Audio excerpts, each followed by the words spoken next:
नमस्कार। प्रादेशिक समाचार के साथ मैं नीलम कुमार।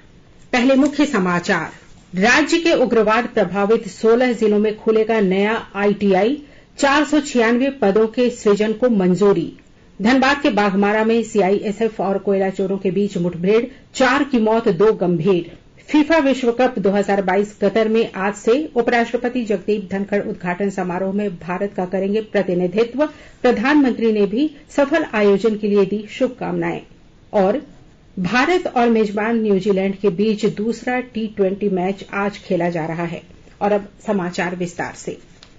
राज्य के उग्रवाद प्रभावित 16 जिलों में युवाओं के कौशल विकास के लिए औद्योगिक प्रशिक्षण संस्थान की स्थापना के वास्ते 496 पदों के सृजन को मंजूरी दी गई है। जल्द ही इन पदों पर नियुक्ति के लिए श्रम विभाग रिक्तियां जारी करेगा। सरकार का मानना है कि इन उग्रवाद प्रभावित क्षेत्रों में रोजगार पर प्रशिक्षण देने से युवाओं को मुख्य धारा से जोड़ा जा सकेगा।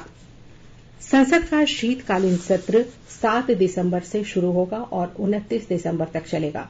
सत्र के दौरान 23 दिनों में 17 बैठकें होंगी। लोकसभा और राज्यसभा सचिवालयों ने तारीखें अधिसूचित कर दी हैं। संसदीय कार्यमंत्री प्रहलाद जोशी ने आशा प्रकट की है कि सत्र के दौरान विधायी कार्य और अन्य मदों पर रचनात्मक बहस होगी। प्रधानमंत्री नरेंद्र मोदी ने लोगों से भाषा के आधार पर भेदभाव दूर करने और भावात्मक एकता सुदृढ़ करने का आह्वान किया है। कल वाराणसी में महीने भर चलने वाली काशी तमिल संगमम का उद्घाटन करते हुए श्री मोदी ने कहा कि भारत देश नदियों, स्थानों, संस्कृति और दर्शन के समायोजन के लिए जाना जाता है और काशी तमिल संगमम इसी परंपरा को आगे बढ़ाता है। धनबाद जिले के बाघमारा डुमरा में कल देर रात CISF और कोयला चोरों के बीच मुठभेड़ में 6 लोगों की गोली लगी है। इनमें से 4 की मौत हो गई और 2 गंभीर रूप से घायल हैं। बताया गया कि देर रात हथियारों से लैस कोयला चोरों का गिरोह बाघमारा डुमरा स्थित BCCL ब्लॉक 2 के KKC मेन साइडिंग में कोयला चोरी करने की नीयत से पहुंचा था। उन्हें CISF ने चेतावनी दी। जवाब में कोयला चोरों ने CISF पर गोलीबारी शुरू कर दी। इसके बाद जवानों ने भी फायरिंग शुरू कर दी। इनमें 4 की गोली से मौत हो गई। घायलों की गंभीर स्थिति को देखते हुए रांची रेफर कर दिया गया है। पुलिस मामले की छानबीन कर रही है। राज्य भर में बिना नक्शे के बने अनधिकृत निर्माण को नियमित करने के प्रारूप को मुख्यमंत्री हेमंत सोरेन ने मंजूरी दे दी है। इसके मुताबिक 31 दिसंबर 2019 के पूर्व निर्मित आवासीय और गैर आवासीय भवनों का नियमितीकरण किया जाएगा। प्रारूप में आवासीय और गैर आवासीय भवनों को नियमित करने के लिए अलग अलग शुल्क का निर्धारण किया गया है। अवैध भूमि पर किए गए अनधिकृत निर्माण को नियमितीकरण की इस योजना का लाभ नहीं मिलेगा। वहीं प्रारूप को अधिक प्रभावी और सरल बनाने के लिए लोगों से आपत्तियां और सुझाव भी आमंत्रित किए जाएंगे। 1 महीने तक राज्य सरकार आपत्तियां और सुझाव स्वीकार करेगी। उसके बाद आवश्यकता अनुसार परिवर्तन कर उसे लागू किया जाएगा।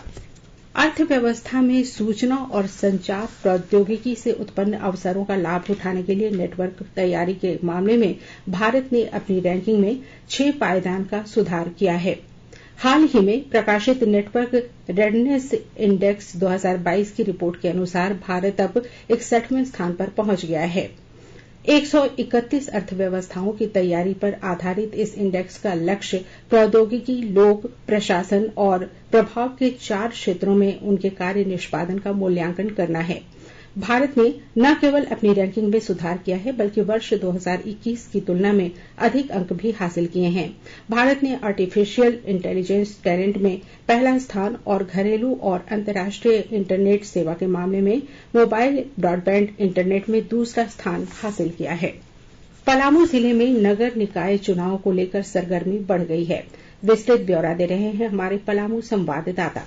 पलामू जिले के 5 स्थानों पर निकाय चुनाव शीघ्र होने हैं। इसको लेकर कई तरह के दिशा निर्देश जारी हो रहे हैं। 9 फरवरी 2013 के बाद यदि किसी दंपति की तीसरी संतान का जन्म हुआ है तो वे मेदिनी नगर निगम, विश्रामपुर नगर परिषद, छतरपुर नगर पंचायत, हरिहरगंज नगर पंचायत और हुसैनाबाद नगर पंचायत में मेयर, अध्यक्ष व वार्ड सदस्य का चुनाव नहीं लड़ सकेंगे। झारखंड नगर पालिका अधिनियम 2011 में ऐसा प्रावधान है। झारखंड न्यायपालिका अधिनियम 2011 राज्य में 5 फरवरी 2012 को लागू हुआ था।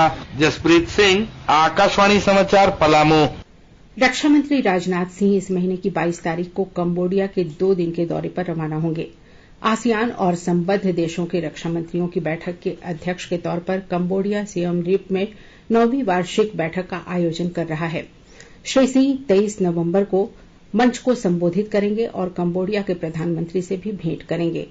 भारत आसियान संबंधों के 30 वर्ष पूरे होने के अवसर पर भारत और कंबोडिया श्री राजनाथ सिंह की अध्यक्षता में पहली भारत आसियान रक्षा मंत्रियों की बैठक की सह अध्यक्षता करेंगे। बैठक के दौरान भारत आसियान भागीदारी को बढ़ावा देने की कई पहलों की घोषणा किए जाने का कार्यक्रम है। आकाशवाणी के ताजा तरीन समाचारों के लिए आप हमारी वेबसाइट newsonair.com पर लॉग ऑन कर सकते हैं। ताजा समाचार Twitter handle @AIR News Alerts और Facebook page all India radio news पर भी उपलब्ध है।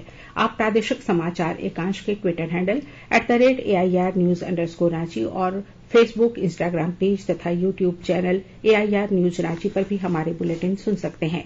प्रादेशिक समाचार आप आकाशवाणी रांची से सुन रहे हैं। देश में उचित दर की दुकानों की वित्तीय स्थिति में सुधार के लिए राज्य और केंद्र शासित प्रदेश अतिरिक्त राजस्व धाराओं का पता लगाएंगे। नई दिल्ली में एक सम्मेलन में खाद्य और सार्वजनिक वितरण सचिव संजीव चोपड़ा ने राज्यों और केंद्र शासित प्रदेशों के खाद्य सचिवों के साथ बैठक में बताया कि केंद्र 2023-2024 तक सभी सरकारी कार्यक्रमों में पौष्टिकता संवर्धित चावल के वितरण का लक्ष्य लेकर चल रहा है। राज्यों और केंद्र शासित प्रदेशों को निर्धारित समय सीमा के अनुसार पौष्टिकता संवर्धित चावल की खरीद, आपूर्ति और वितरण सुनिश्चित करने के लिए कहा गया है। श्री संजीव चोपड़ा ने एक राष्ट्र एक राशन कार्ड योजना के अंतर्गत प्रवासियों को अनाज की आपूर्ति सुनिश्चित कराने के राज्यों के प्रयासों की सराहना की। पश्चिमी सिंहभूम जिले में खाद्यान्नों की आपूर्ति एक बड़ी चुनौती को देखते हुए जिला प्रशासन ने राशन वितरण पर विशेष जोर दिया है। विस्तृत ब्यौरा दे रहे हैं हमारे पश्चिमी सिंहभूम संवाददाता। पश्चिमी सिंहभूम जिले में खाद्यान्नों की आपूर्ति एक बड़ी चुनौती है। विषम भौगोलिक परिस्थितियां जहां डोर स्टेप डिलीवरी के आड़े आती हैं, वहीं संचार नेटवर्क की अनुपलब्धता ऑनलाइन व्यवस्था के लिए बड़ी बाधा बनी हुई है। इन सभी परेशानियों को देखते हुए जिला प्रशासन ने राशन वितरण पर विशेष जोर दिया है। जन वितरण प्रणाली अंतर्गत सभी दुकानदारों को गोदामों से ससमय राशन उपलब्ध करवाने तथा राशन वितरण का नियमित अनुश्रवण करने का निर्देश दिया गया है, ताकि जिले के सभी कार्डधारियों को समय पर एवं निर्धारित मात्रा में खाद्यान्न की उपलब्धता को सुनिश्चित किया जा सके। दिलीप बैनर्जी, आकाशवाणी समाचार, चाईबासा। दुनिया भर में फुटबॉल के सबसे बड़े आयोजन फीफा विश्व कप का आज कतर की राजधानी दोहा में रंगारंग शुभारंभ होगा। अलखोर के अल बयात स्टेडियम में भारतीय समयानुसार शाम 7:30 बजे उद्घाटन समारोह आयोजित किया जाएगा। कतर के सभी 8 स्टेडियमों में कुल 64 मैच खेले जाएंगे। उद्घाटन समारोह में दक्षिण कोरियाई boy band BTS Jungkook dreamers की प्रस्तुति देंगे और वहीं अन्य कलाकारों में ब्लैक आइड पीस, रोबी विलियम्स और नोरा फतेही शामिल होंगी।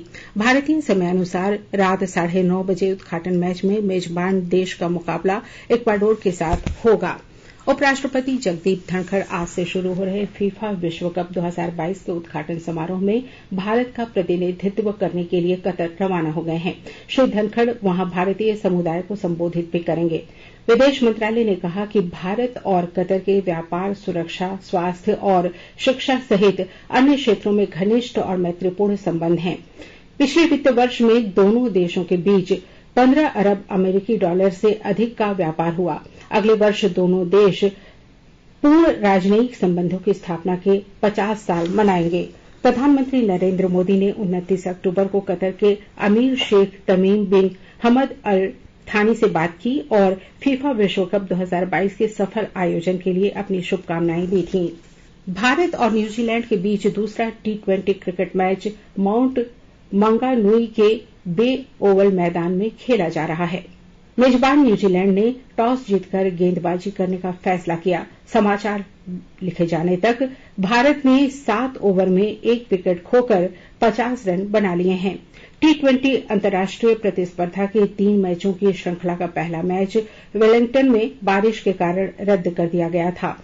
तीसरा T20 मैच मंगलवार को नेपियर के मैकलेन पार्क में खेला जाएगा। और अब अंत में मुख्य समाचार एक बार फिर। राज्य के उग्रवाद प्रभावित 16 जिलों में खुलेगा नया ITI, 496 पदों के सृजन को मंजूरी। धनबाद के बाघमारा में सीआईएसएफ और कोयला चोरों के बीच मुठभेड़, 4 की मौत, 2 गंभीर। फीफा विश्व कप 2022 कतर में आज से उपराष्ट्रपति जगदीप धनखड़ उद्घाटन समारोह में भारत का करेंगे प्रतिनिधित्व। प्रधानमंत्री ने भी सफल आयोजन के लिए दी शुभकामनाएं। और भारत और मेजबान न्यूजीलैंड के बीच दूसरा T20 मैच आज खेला जा रहा है। इसके साथ ही आकाशवाणी रांची से प्रादेशिक समाचार का ये बुलेटिन समाप्त हुआ। नमस्कार।